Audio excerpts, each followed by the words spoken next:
tous azimuts. Peuple congolais, il est temps de nous lever, de nous serrer les coudes et d'agir pour défendre notre patrie, notre intégrité territoriale et l'intangibilité de nos frontières. La République démocratique Batela Ekolo, Bendele Koyate.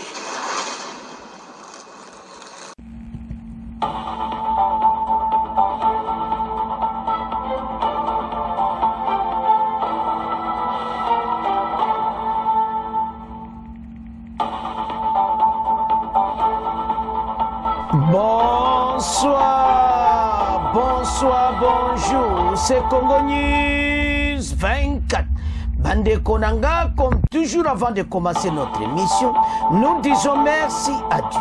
Nous disons merci à nos chers abonnés et téléspectateurs qui nous suivent partout dans le monde et en RDC.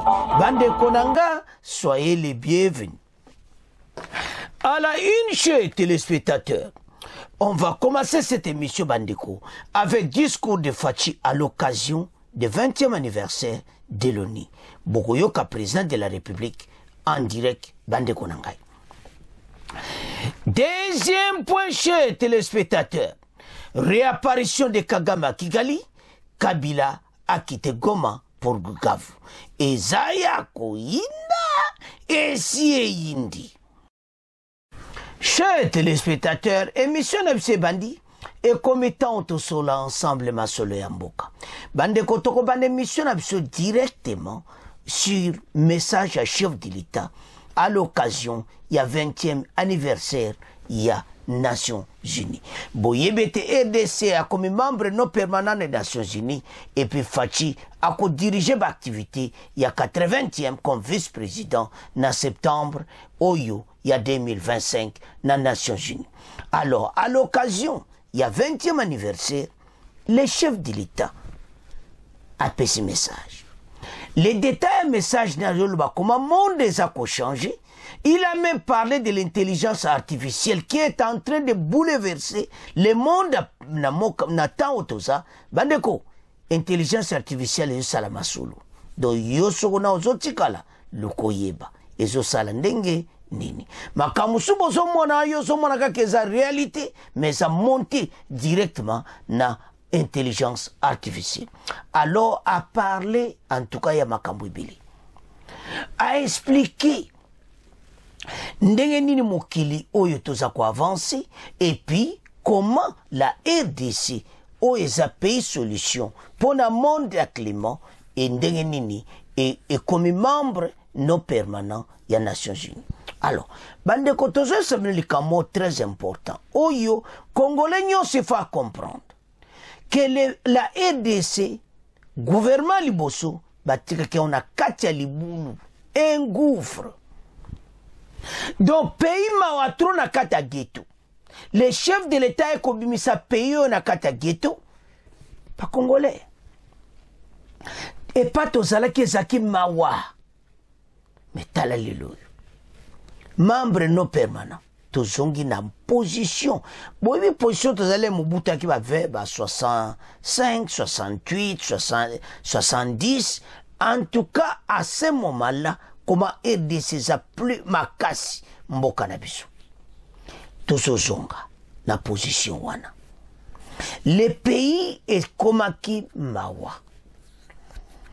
Alors, le président Félix aye kotombola mboka. Mabe wapi. Tozotomboka pona nini. Makambo to aza kosala tozomona.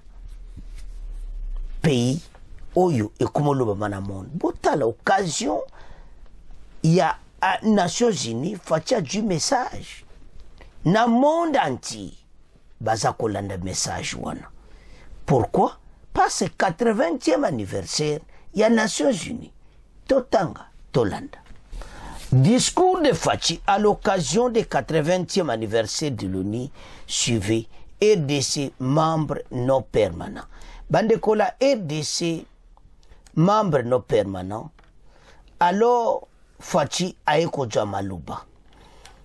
Bandeko ONU a dû place moko ya kosakana te pona mboka na biso parce que mokonza mboka message nezaki direct comment pays oyo eza ko avancer na niveau oyo tozokendi pays oyo il faut babana kolobela ngo na monde. Congolais nyonso à comprendre que ce pays makambu ya bien ebani kokoma. Discours ya mokonza mboka à l'occasion du 20e anniversaire. En tout cas, à lobby, bande kona kata building bozomona na Nations Unies, na New York, et pas wapi siège ya ONU ezali, bande ko makambo ebele konko salama pour le moment, peut-être vous connaissez, peut-être vous ne connaissez pas. Il y a eu même réduction, il y a des membres na kati parce que budget na bango comme moi problème. Même biso na RDC makambele bazako sala bali musu bako sala te na mikole koya. Le budget des Nations Unies pèse un problème. Mais toi au canal le chef de l'État, bon to avance.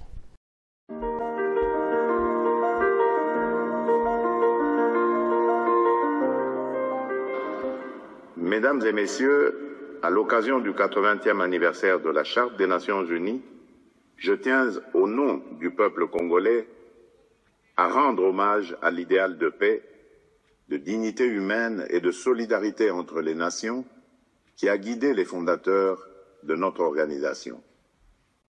Les profondes mutations de notre époque, conflits persistants, urgences climatiques, crises humanitaires et menaces transnationales, nous rappellent que le multilatéralisme ne relève plus d'une option, mais d'une exigence incontournable.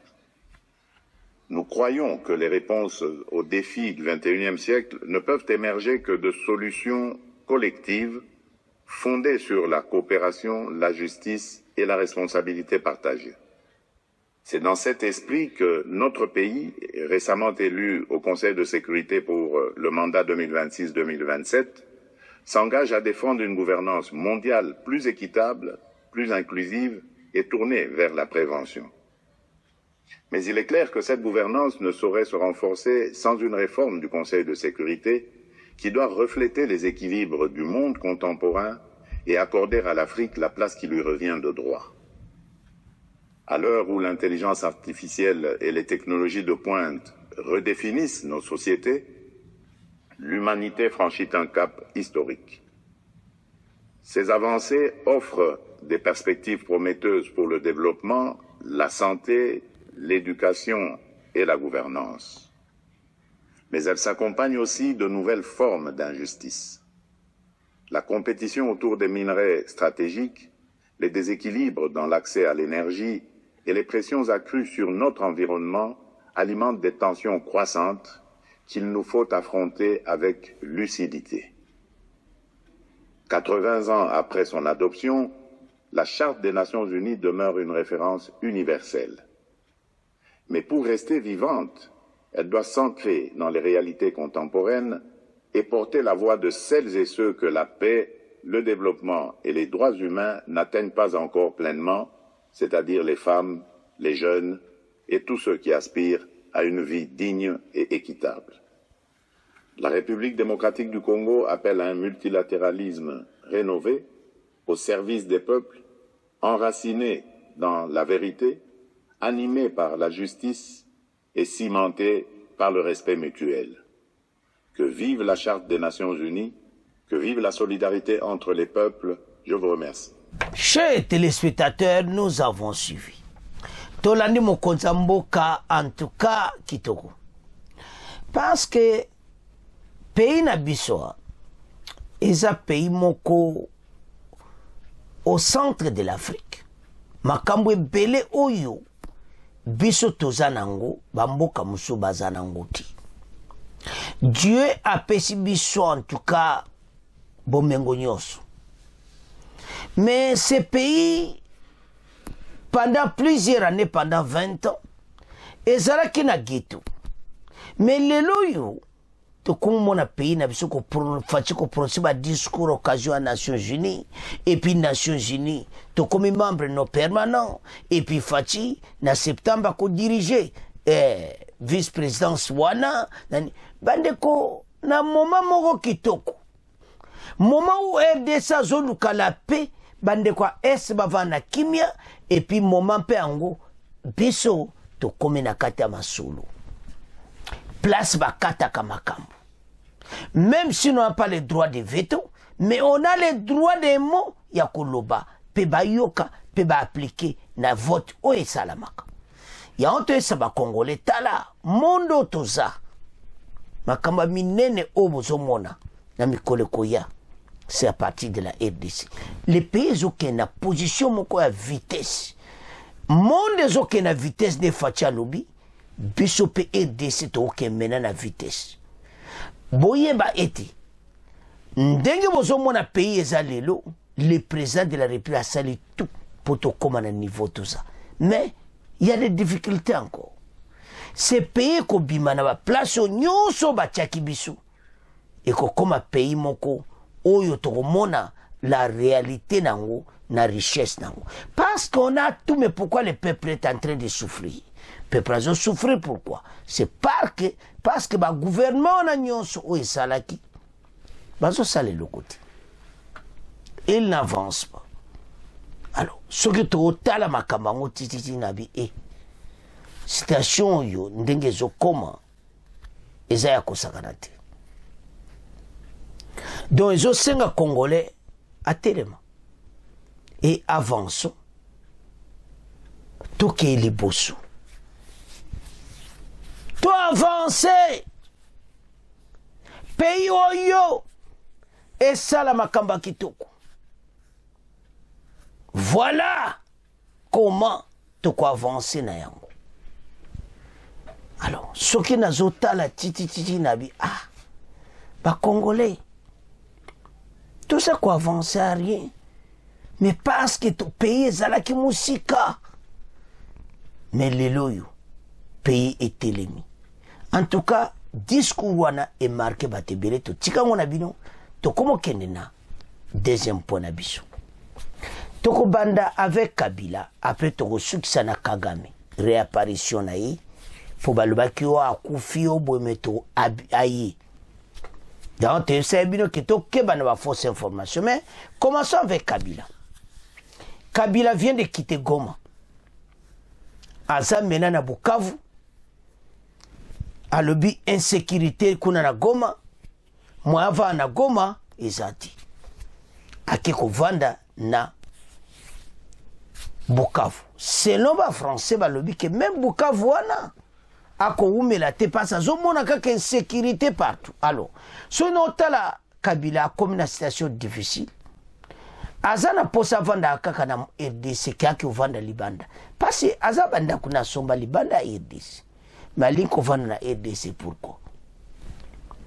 En tout cas, à mon le danger na Goma 1 Moussa na kata Sud Kivu.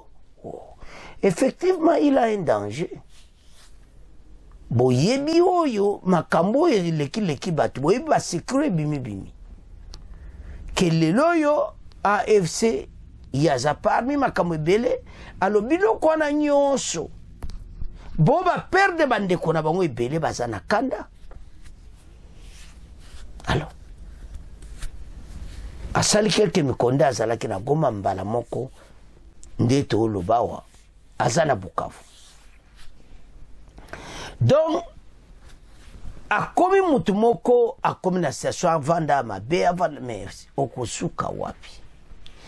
Il est en train que le moyen azonga sima, ou bien senga pardon par président Félix, ou bien asande ni mais c'est impossible. Il n'y a plus de marche en arrière. Donc yaya azaka mupanzi. Bon, yaza na possédé à participer dans le dialogue makamubeli. Mais la réponse était négative pour Naï. Même Congolais nyonso linga mboka. Y a tamusimboko pendant des années. Rien n'a marché. Bon, on continue sur ce makambouana? Non. Et comme état oyo, le président Félix a tellement makambela qui toko tamana mboka. Alors, Kabila totangayen a quitté Goma na Bukavu. Est de la RDC, l'ex-président Joseph Kabila a quitté Goma pour Bukavu. Un mois après son retour, un territoire congolais en territoire congolais, l'ancien président Joseph Kabila a quitté pour la première fois Goma, la capitale du Nord Kivu, dans l'est de la RDC. Il s'est rendu de l'autre côté du lac, à Bukavu, capitale du Sud Kivu, qui est également sous le contrôle du groupe politico-militaire AFC M23. C'est un déplacement qui n'est pas acquis. Plusieurs analystes doutaient de la possibilité de se rendre à Bukavu, principalement pour des raisons de sécurité. Bozolanda. Donc, azo monake et pas zalaki, en tout cas, a monake sécurité zalakite, azo obligé à kende na Sud Kivu. La ville reste marquée par les explosions meurtrières du 27 février 2025, survenu jusqu'après un meeting de Coordinang, coordonnateur de l'AFC. L'ancien président, visiblement pris son temps, les 2 derniers jours ont été consacrés à la mise en place d'un important dispositif sécuritaire pour préparer cette visite. Il est arrivé à Bukavu par voie lacustre, selon plusieurs sources, contrairement à Goma. Il ne devait pas rester longtemps. Son programme prévoit une série de consultations, notamment avec des membres de la société civile, des religieux, des chefs coutumiers, des acteurs économiques et du monde académique. L'agenda est encore en cours d'ajustement. D'autres déplacements envisagés. Pourquoi Bukavu? Pour son entourage, le Sud Kivu est une province emblématique des tensions communautaires qui traversent l'est du pays. Ce déplacement n'est pas le dernier. Joseph Kabila prévoit, toujours selon ses proches, d'autres visites dans certaines villes et localités de Kivu. Le 22 mai dernier, le Sénat avait voté la levée des immunités de l'ancien président Joseph Kabila. Il a été accusé de la justice militaire complice avec AFC 23 qui a pris le contrôle de plusieurs zones dans l'est du pays. Alors, pourquoi quitter Goma? Makambo tanto olo banabino batu bazomona okaboye les messieurs azana problème sérieux parce que makambo oyo ewuti kosalema non botangi wana men kokende na ekuna za kobanga donc aza pena d'après azoma kaza en sécurité ti effectivement donc yango amoni que seul moyen il faut akita côté kuna lo Bukavu ba M23 partout placé à Okende il y a toujours un danger. Voilà le dossier de Kabila. Yango na makambo nyonso asali erreur moko grave kokene kovanda kuna et puis erreur penate makambo ebele bomona ke erreur mais c'était déjà planifié par Dieu. Makambo oyo lelo yo RDC etelemi batu nyonso pe balamuki bakomi miso ga baokose sumutu te. Alors Kabila à Bukavu bande kwa yena donc oyo kan clandestinement parce que akola aksate donc balobi nandenga koti kuna tanga ngo bien. Alors soko tala okomona ke ezama be un ex-président de la République à sa côté par rebelle et pesi malamu te même na monde makamuna ye pesi kitokote.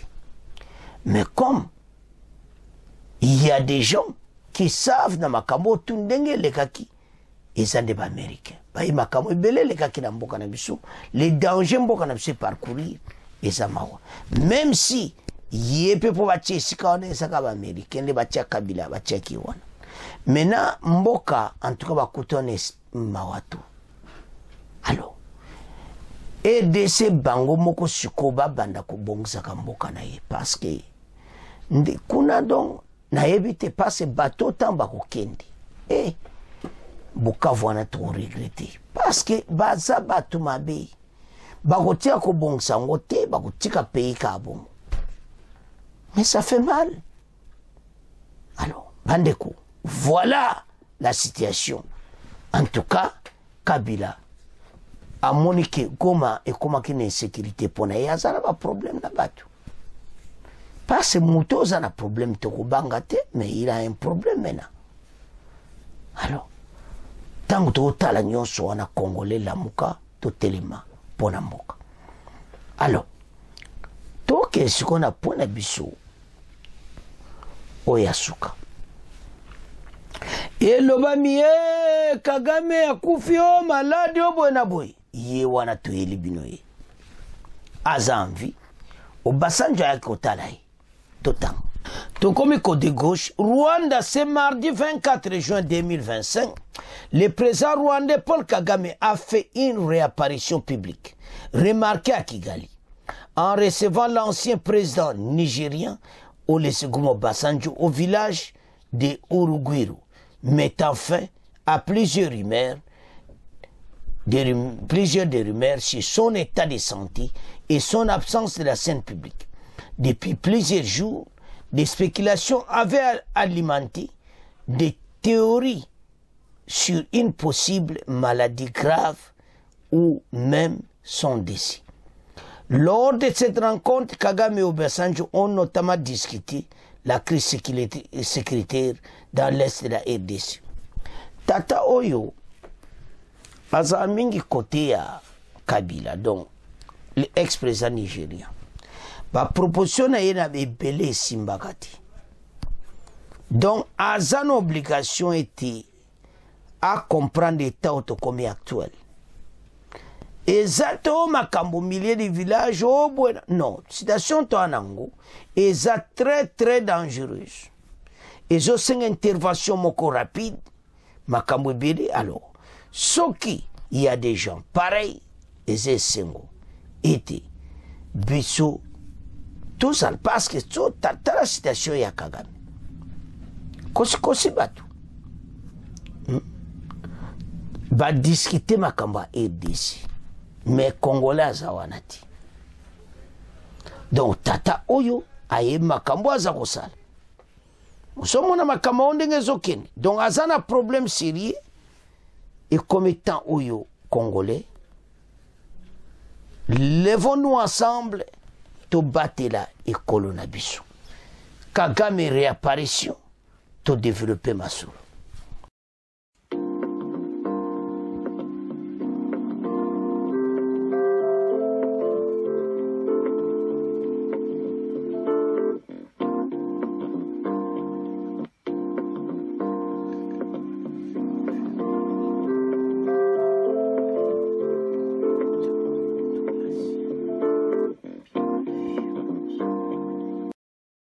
Bomoni président rwandais makelele mikolo eleki bandeko na ngai akeneka kokufa ka bongo mutu président de la république ye akombe mpe populaire na makambo mboka na biso akende non asakine président. Alors mene yo sala mawanimi parce que bele baza kondimate position la RDC zamena bazo que yo kabe information lokuta oyo wana vrai info yango ndengo yo kipe tikali bongo des années mais oyo kamuta akia na mona ya non pas ici makambo tozoloba tozo soutenir mboka à 100%. Le président rwandais sobo Hollanda parce que wana tu as scénario na il n'est pas malade. Soka saki malade bon mais motu bazoi ba kutazate mais aye komonana alors sikona bakawana soba bengi ka voilà zate mais ya faute na yango ezo sala propriété alors bana mboka en tout cas makambo yo eza ya kosakana te Kagame réapparition en public zalizute tukaba biso to vérifier ka information avant même de publier tango zolo baka kazata sa kufi bona monde eza monde ya direct to vivre ensemble to loba bosolo donc mais makambo nyonso congolais telema kozonga nsima te parce que tokomi na fait mission na biso continuez à s'abonner massivement, partager. Au revoir. À la prochaine.